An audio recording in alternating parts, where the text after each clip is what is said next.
2023 has been a huge year, and now coming in for my third year in a row, it is time to select and present to you my Whisky of the Year. I know, a whiskey tuber doing a Whisky of the Year, I'm original. 2022 brought the Irish Delight Dingle, and 2021 was the legendary Lefroy 10 Sherry Oak, and this year I've gone for a curveball. Brace yourself, we're about to be violated. Welcome back to GWhisky. I'm Jeff, chatting whiskey. Let's crack on.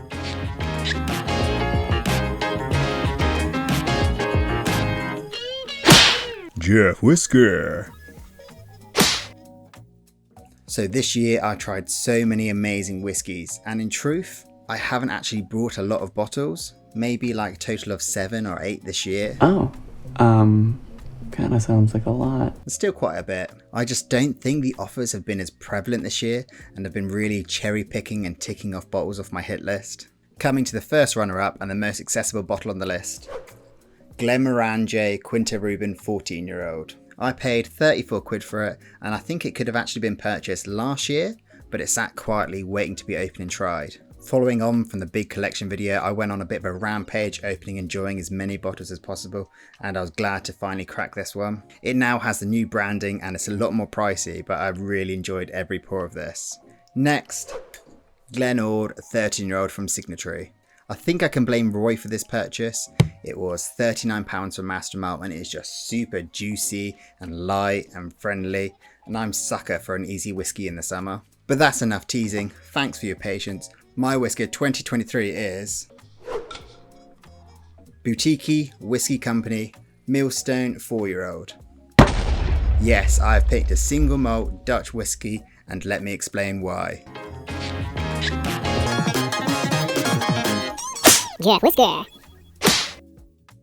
Once again, pour and sip, the sample service is to blame. Their May 2023 box was certainly one of their bests. We had Scarabus, Bruichladdich, Lagavulin 8, the awesome Turntable Purple Haze, and this one.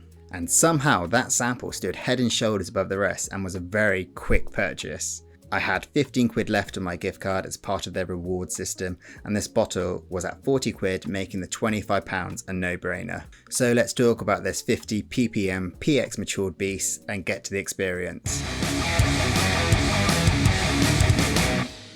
Firstly, let's jump on the elephant in the room. No, my hands have not finally grown. It's a smaller 50cl bottle, which is the standard from Boutique-y Whisky. In truth, something has always slightly grated me with smaller bottles. I know people felt the same with the Glasgow distillery releases when they came out with 50cls. But in truth, this one did change my mind, as I'm not the biggest drinker in terms of quantity, and a 70cl bottle would maybe push this price a bit high for my budget. But I'll get into that later. It's a classic label designed by Emily Chappell, who does all of their designs. My favourite one of theirs is an Irish whiskey resembling Father Ted's hit song, My Lovely Horse.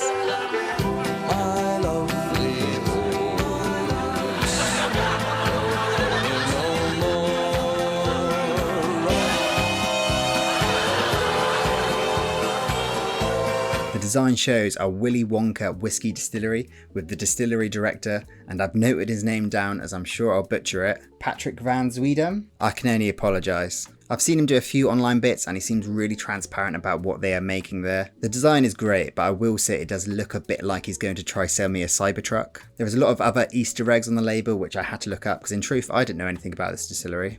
An example is they have a windmill on it, being a nod to them using wind power to grind their grist. Wait a minute. Someone in my kitchen?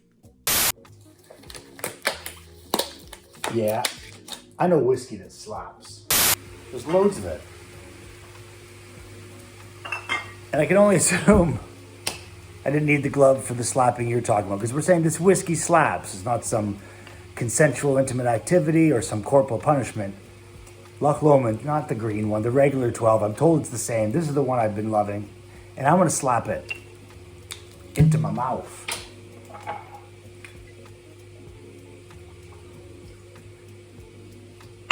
Sure hope I did this right. Slap. So cool stuff visually, great bold young age statement, brilliant natural colour, unchill filtered, all really strong stuff. I think I'd give it an amazing score of 9. In fact, I'm actually going to push it a bit higher. They gave stickers in the box. The box it came in was cool. The back label has some good information on it, and it's just such a unique label. I'm going to bump up to say 9.4. No, too high. Let's go 9.3. This is my Whiskey of the Year video. I should be planning this. So time to talk liquid, get this poured and give it a sniff.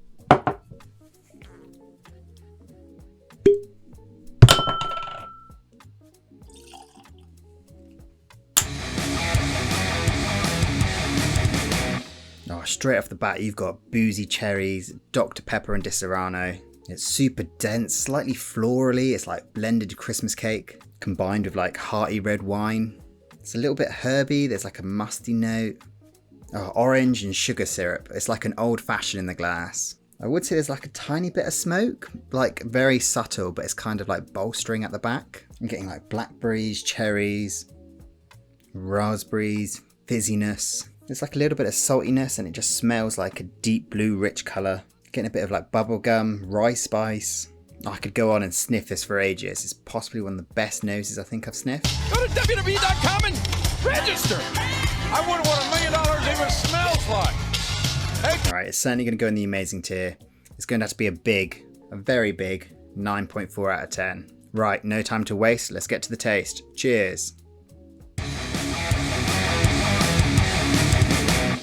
Okay, the first sip is very herby, almost a bit spicy. I love spicy. A little bit mineralic. Oh, really warming. In truth, it's not what I expected and remembered from this, but it's really good. It's a bit like rosemary on a lamb kind of thing. Like, it's super powerful. It's mouth coating. It's a dense explosion. It's a bit spicy, like chili dark chocolate. It is really flavoursome. But it's not like syrupy thick. It's got a good thickness to it, but it's not the kind that kind of fills your mouth, if that makes sense. It's definitely liquid. You don't say. Again, it's a bit like an old-fashioned kind of thing. There's like orange peel, sweetness, sugary. Like the sherry's there, but it's not over dominant, which is surprising from the first fill maturation, but it just builds this rich fruity sweetness. How many times have I said sweetness? There's maybe like a bit of smoke, but when I say like, it's not like peat smoke or anything, but it's more like wood smoke kind of thing, chestnuts, Christmassy vibe. There's actually like quite a bit of rye spiciness that's kind of lingering in there. It definitely leaves your lips tingling. It's tingling. It really is a dessert whiskey, but managed to still be balanced and not go too overboard. Now, after trying this as a sample, in truth, this is not a bottle I reach for often, but every time it has just been really great. No other whiskey this year has really stayed in my mind like this one. The 49% ABV, it's not apparent, it's just like, feels like it's the perfect ABV for it.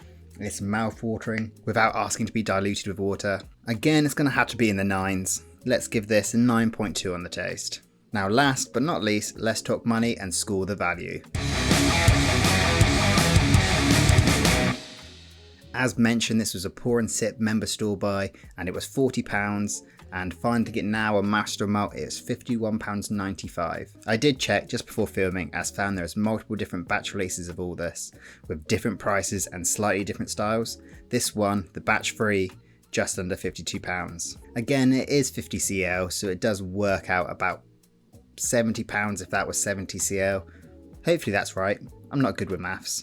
Will somebody please explain to me what these magic numbers are? Now, I'm notoriously cheap, and £70 is the highest end of whiskey purchases, with very few hitting that price.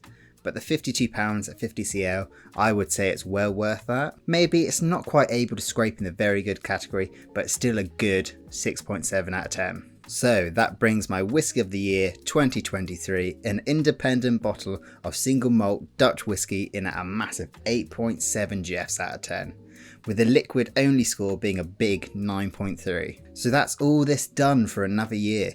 If you want to see what the bottle slappers put as their bottles, check out the video up here.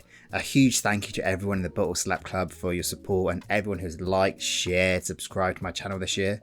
It's really been a big one for me, and I'm really grateful for. If you've enjoyed this video, slap a like. If you've hated it, give it a dislike, and all that's left to say is all the best and cheers to the next one.